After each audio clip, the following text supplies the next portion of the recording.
Hello, this is me coming to you from the future.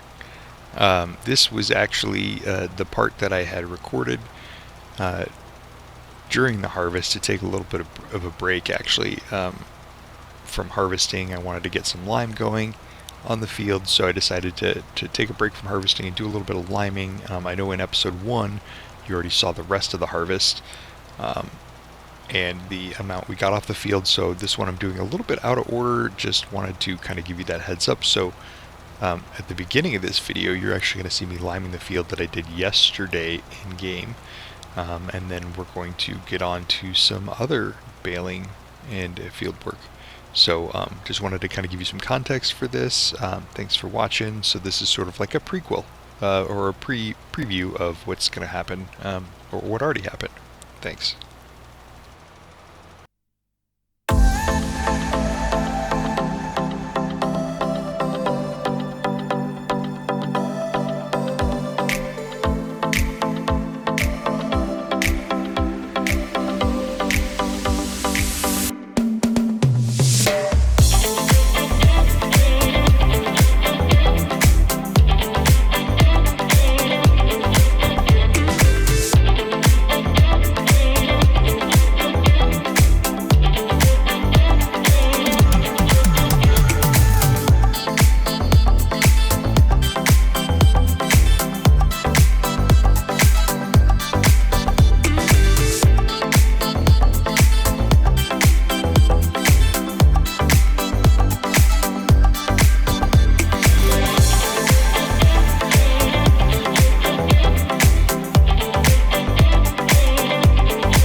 And as you can see, we just refilled on lime because these fields are huge. So obviously I had to get a little bit more lime. If you've never seen liming before, I did it in my flour mill series as well on our field there, but you have to lime the fields to make them more suitable for the crop, and you get these big spreaders that sprays this white flour stuff on the field. But it does go fast, so it's going to take us, I think, 2 full loads, maybe even more, to get this field limed. Just wanted to give you that context. Thanks for hanging in there.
Hello and welcome. It's a good day to be on the farm. Welcome back to Calmsden, as I'm attempting a slightly different series where I spend a lot of time in the fields and playing around some time lapses and maybe some music in the background, or just a different format than my Erlengarot flower series that I'm doing. So just wanted to have some fun with this map, see what I could come up with. Episode 1 was all about the harvest, because we started in August and there was barley on this field, and this is a huge field, and there was wheat on field 6, which is just south of here. Over there you can see it off to the left, and so it took me several hours to get all of those harvested, also to trade out the equipment because I wanted a different tractor, and I got myself this Kloss tractor as well as this Kloss baler, because there was no way I was going to do this giant straw field or all of the straw bales on here in round bales. So this one does 8,000 liter straw bales, which are huge, but that helps it be not full of bales for the pickup, which will be nice, and we should make a decent little profit here off of the bales as well once we're done hauling all of those up. So I still have roughly half of this field to get baled, plus all of field 6 still has bales on it. We're going to get those baled up and maybe transported to the sell point today, or maybe we'll just store a few of them and sell them at a later date. It did take me,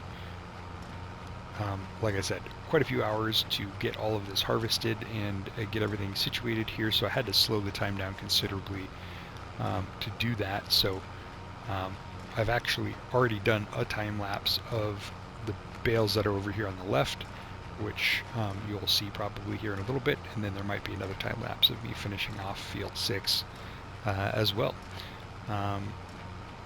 But then we've got to lime these fields and get them ready to plant as well in September and October for our winter wheat or our winter barley, if that's the direction we want to go. And I believe we could plant canola today if we wanted, but I just don't think we're going to make it before the sunlight runs out. So most likely that's not what we're going to do, but so there'll be a couple more episodes at least coming up from getting these fields turned over and replanted in September and October.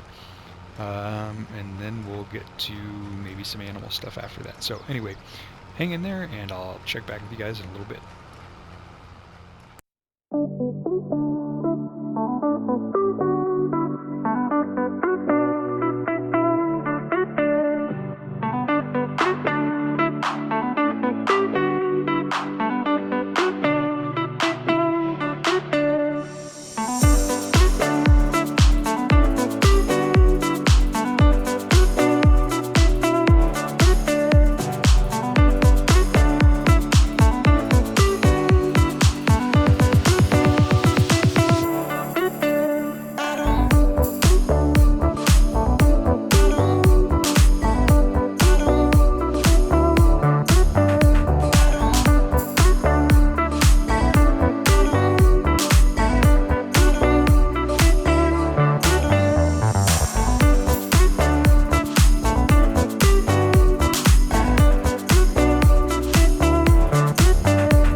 Alright, welcome back.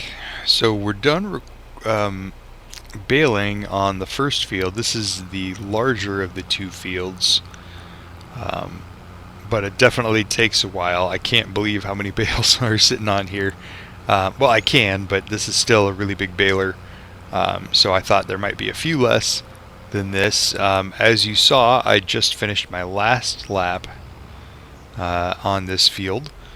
And I tend to do, when I'm baling, the headlands last, which is a little bit backwards from what I've seen other people do when baling their fields. But what I find is if I do the headlands first, I always end up dropping a bale right in front of a row that I need to pick up, and then I have to try to move that out of the way with my tractor, and that never really works because sometimes you run over it, or sometimes it turns the baler a funny direction. So anyway, as you can see, we're moving to the second field here, which is just off to the south of that first one.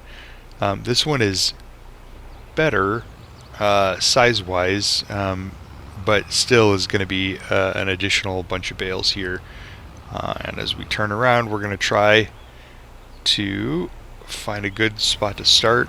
I think maybe clean up this corner a little bit, because when I turn there, and then we'll go ahead and get this one out of the way because the rows don't run this direction. So it's fine to do the headlands like this, in my opinion, because I'm not going to have to drive through anywhere I would drop the bales here on this. But in general, that's been my approach.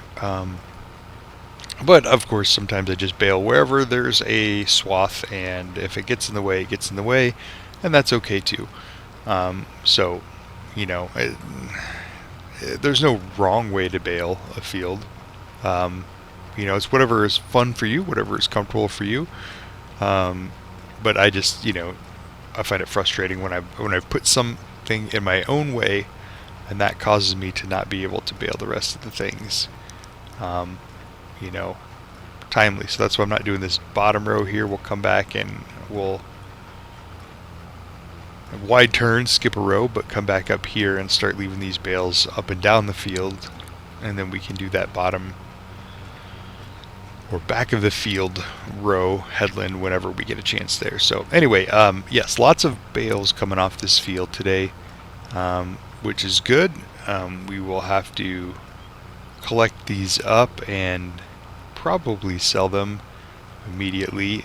We will save one load of straw bales if we decide we want to do cows in the future. I do really like this map with the animal pens built in the way that they are. That's something that you can't get. I do like it's fun to start a farm where you don't own anything and you can just buy whatever fields you want, but then you have to create a little farmyard to store your equipment, and if you want to do animals, you have to place a pen, and then you're kind of trying to fit square peg in a round hole kind of thing. Oh, look, a deer. So you're trying to fit things in there that might not already be designed on that map as they would be. So when you get a map like this, that I believe Oxygen David is the map creator, puts together, that's got all this detail, it's really nice because there's already the pins built in a natural way like they would be on this farm. And I think he actually modeled this on a realistic farm near Calmsden, England anyway, but I don't know that for sure. This is what other YouTubers who do farming videos have said, so I'm just passing that information along. But you know,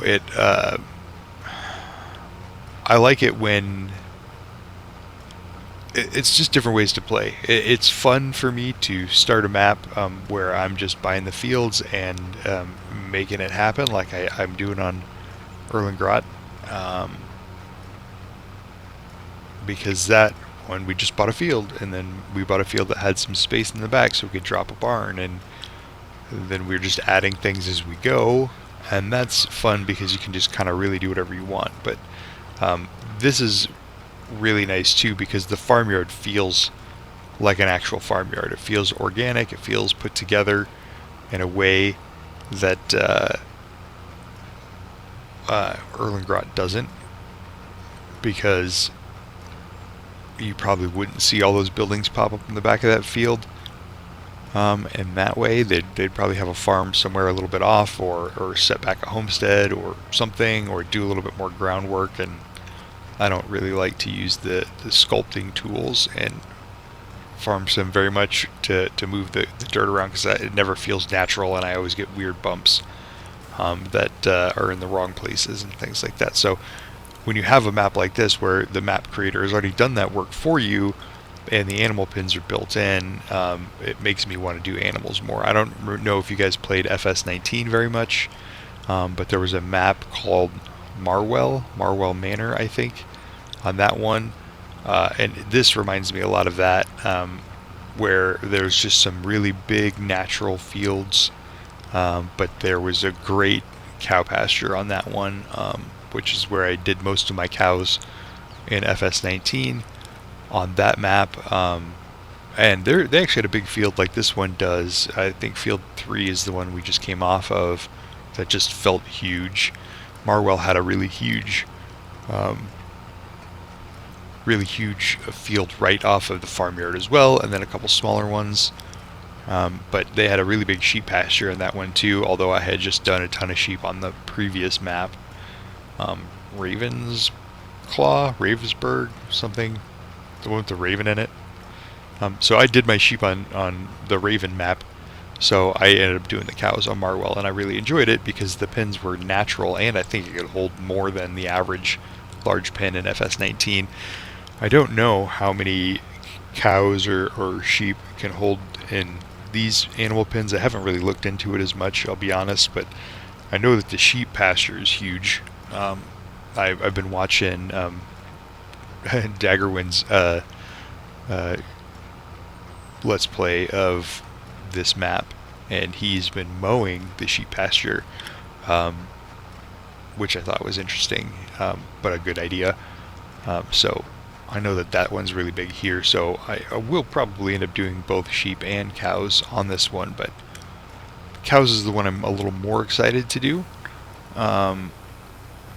Sheep are fine, and we'll probably do sheep too because there's a nice pasture for them on this one if we get that far, but I am excited to try the cows on this one because this map just makes me feel like we should have animals and we should kind of do that kind of stuff too. So and again, that's the benefit to having a farmyard that feels natural and set up. I mean, this one actually is split into two because you have the main yard surrounding field 3 where we've been, and this secondary yard, which is actually off the corner of field 6 that we're doing here. I don't think you can see it from here, but when we head back the other direction on the field, excuse me, I'll point at it, or try to point at it. I don't know. I'll mention it if I remember, and we can look at that. But I'm sure you'll see it later, or maybe you're already familiar with the map. So yeah, it's kind of off on the left of the horizon there in the trees. You can kind of see the roof of a shed. That is, I believe, the outside of the hayloft, and behind that is the cow shed. So anyway, we'll stack some of these bales over here, at least the ones that we're keeping over there, but I don't think we need to keep more than maybe one load at this early of a juncture, just because, I mean, this is August, it's still the first month, and we've got to get all these things replanted, and we're not going to probably get animals until we've got all of this stuff, all these fields turned, and then we can maybe do animals in the December, January, February time frame if we don't have much else going on. Yeah, so that's part of that building that you saw there as I was turning around. That is part of the hayloft. I mean, there's not technically hayloft, but there's just bales in there already. Some decorative bales, not ones that you can use, but so it looks like that's where the area is, plus that's where the telehandler is parked. So, good place for that. Anyway, so yeah, we're going to get all these bales cleaned up here on this one, and probably take 2 or 3 loads up to the sell point, and make some cash off that, and then also save some for some animals. So I guess maybe I'll put that out to you guys too. What would you like to see this series turn into? Right now I'm doing lots of field work, and I've got hours of footage recorded already just from, harvesting these 2 fields, from getting that equipment swapped in episode 1, to liming field 2, the the northernmost field, which was already cultivated but needed lime. And I don't think these fields need plowed, but I can't remember off the top of my head. So anyway, we're doing a lot of field work, but we've got a lot of field work left to do to get these cleaned up just to plant. I think we're probably going to end up putting winter wheat or barley in here. We'll see. And so lots of footage recorded already for this. But I'm trying to do a lot of time lapses and add in some music and speed things up a little bit, because although I do like recording all this stuff, I don't necessarily think that you guys want to watch me do this at regular speed like you are right now forever. So I mean, I know that this is fine. We're talking, we're having a chat, and I'm telling you a little bit about my plans for this and what I like about the map. But I've already had to put I think there's 3 or 4 time lapses in this video already, which when I put all the footage into my editor, it was like a 70-minute video with just the base stuff from baling. So yeah, nobody needs 70 minutes of baling, probably, but because I don't know if I could talk for 70 minutes of baling. But anyway, so that's kind of like, what do you guys want to see? Do you want to see more agricultural work? Do you want to see more field work? Do you want to see longer rambling sections of me just chatting while I'm baling up and down the field? Would it be better to see more animal work? Do you guys like the grass work? The hay and the silage, which obviously we'll need if we do cows. Is just a little bit of that better? That might lead me to do sheep's first. There's a pig field in here too. I've never really messed around with pigs. I don't know that I will right away in this one, because you need several different ingredients to get I don't know, grown to do that. I was thinking maybe doing more production on this map, like dropping a production facility in somewhere, or buying one of the smaller fields and not actually using it as a field, but using it as like a flatter place to do 2 or 3 production buildings. And if you did watch episode 1, we did get like 60,000. I can't remember which one was wheat and which one was barley. We got like 60,000 liters of one and 40,000 liters of another. So we have like 100,000 liters of grain just stored up in the silo at this point, off these 2 fields. So that'd be a great start to some of the production things. Now, sadly, the grain that we have would make flour, which would make us a flour mill, which is what I'm already doing in my other series. So I don't think that that's what we'll do with this one necessarily, but you never know. So that's something that we can consider as well.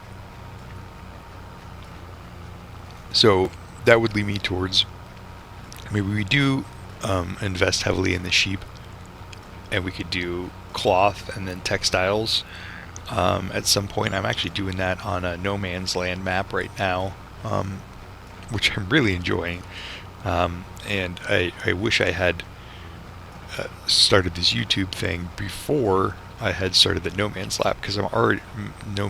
map, because I'm already really, well, not really far, but 10 to 15 hours into that no man's map. Why do I keep saying lap? No man's map. So to do another one and start over doesn't feel great, because like that's the one where you have to go out and create your own fields from scratch. So it's nice because you can really make it whatever you want, and so you just like pick these. I think all the squares in that one are like 85,000. So you just go out and you pick an area, and some of them are hilly, some of them are more flat, some of them have a lot of trees, some of them don't have any trees. But you can really like make the fields whatever size you want for whatever equipment you can afford.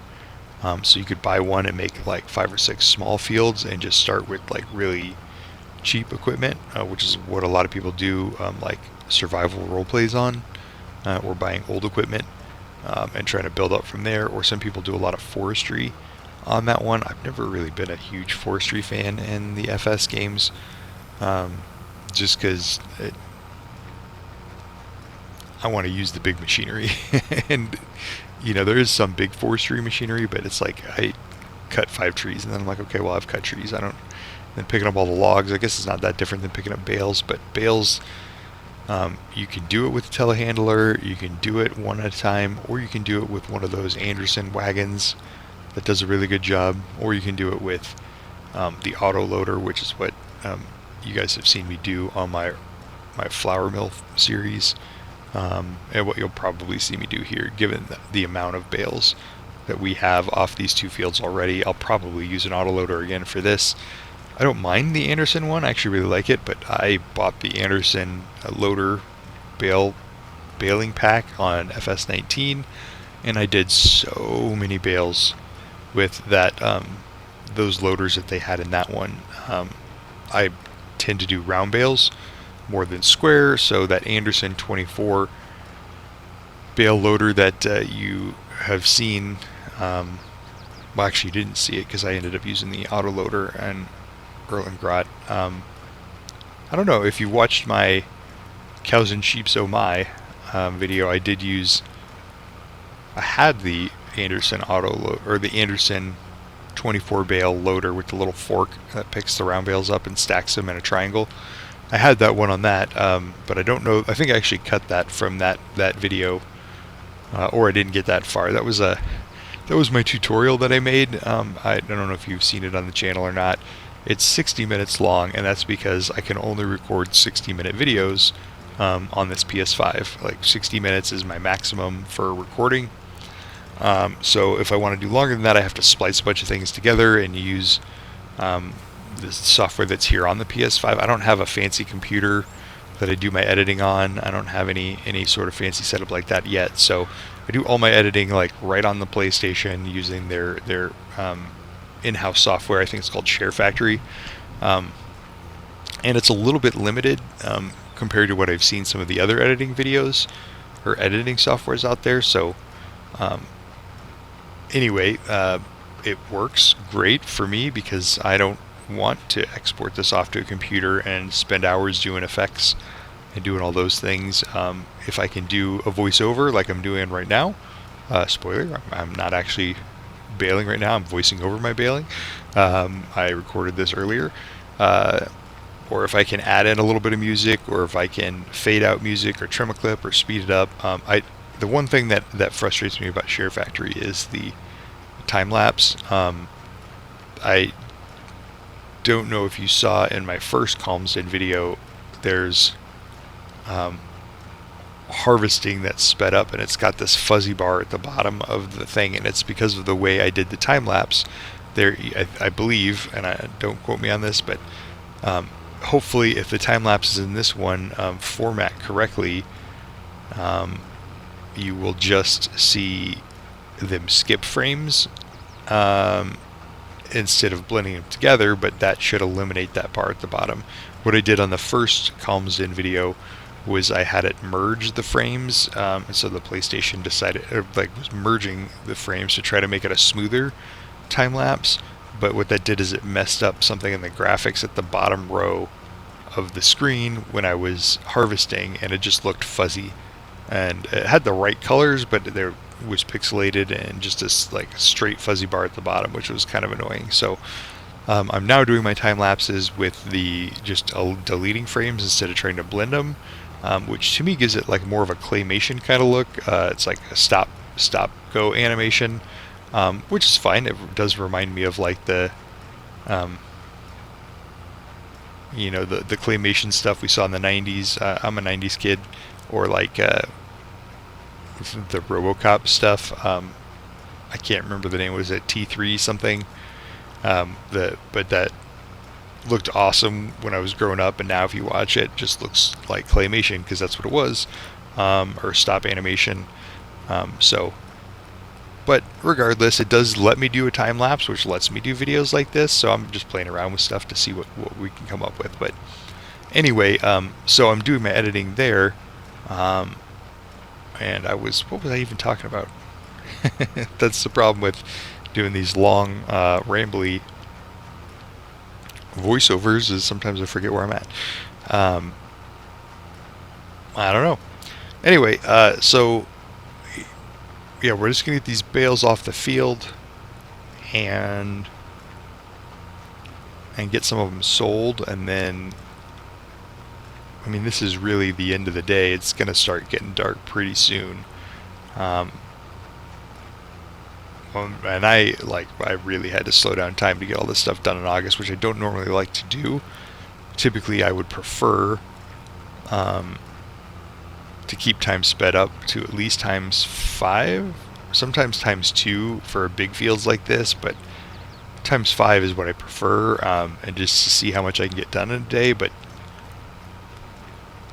you literally started with 2 fields ready to harvest, and this this wheat field would harvest tonight, or excuse me, would wither tonight if I didn't get it harvested. So wanted to make sure I got that done. Obviously we could have done the baling tomorrow, but it's better to get the bales done at the same time.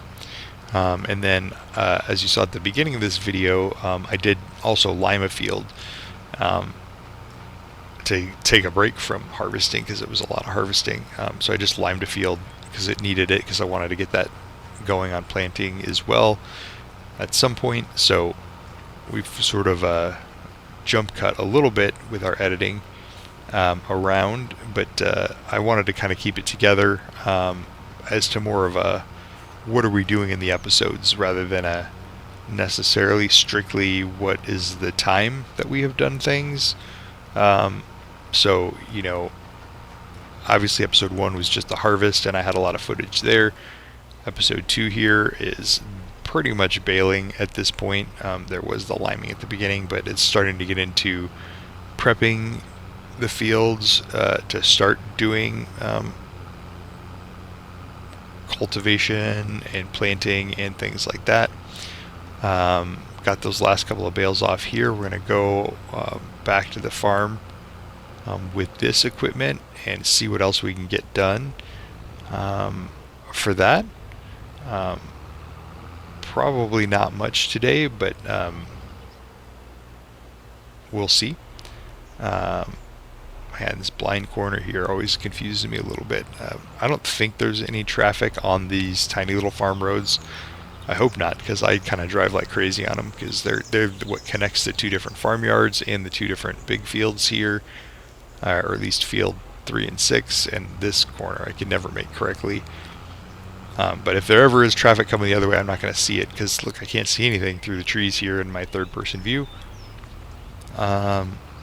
So I'm going to cause an accident if that ever happens. And a tight corner there a little bit, at least with this big baler. Like, I like the equipment that you start with on here, but I don't think you can go much bigger. And, you know, getting that harvester in and out was a little bit of a chore. Did work, but not necessarily as well as you would have thought. So yeah, I don't know that you can go much bigger on the equipment here. I don't know. I'm trying to figure out where to put this. Probably back in here where we had the other baler and that cultivator that we sold off. So anyway, I do like that it's challenging to back the things in and to, you know, use it. And this farmyard is just, it feels a lot more organic than one that I would create if I was going to be dropping buildings, because this area might not be flat enough, and then my building would mess with the ground texture a little bit, or I wouldn't be able to stack it as close to the other. Like, they've got like 3 sheds that are just on top of each other here, and I'm sure that's what it's like in real life on a farm, but when you're using the construction editor here, it's kind of hard to get that stuff in. Well, anyway, that's the baling episode. Thank you guys for watching. A thumbs up would go a long way to helping me on this channel, and subscribe if you like it. See you guys in the next one.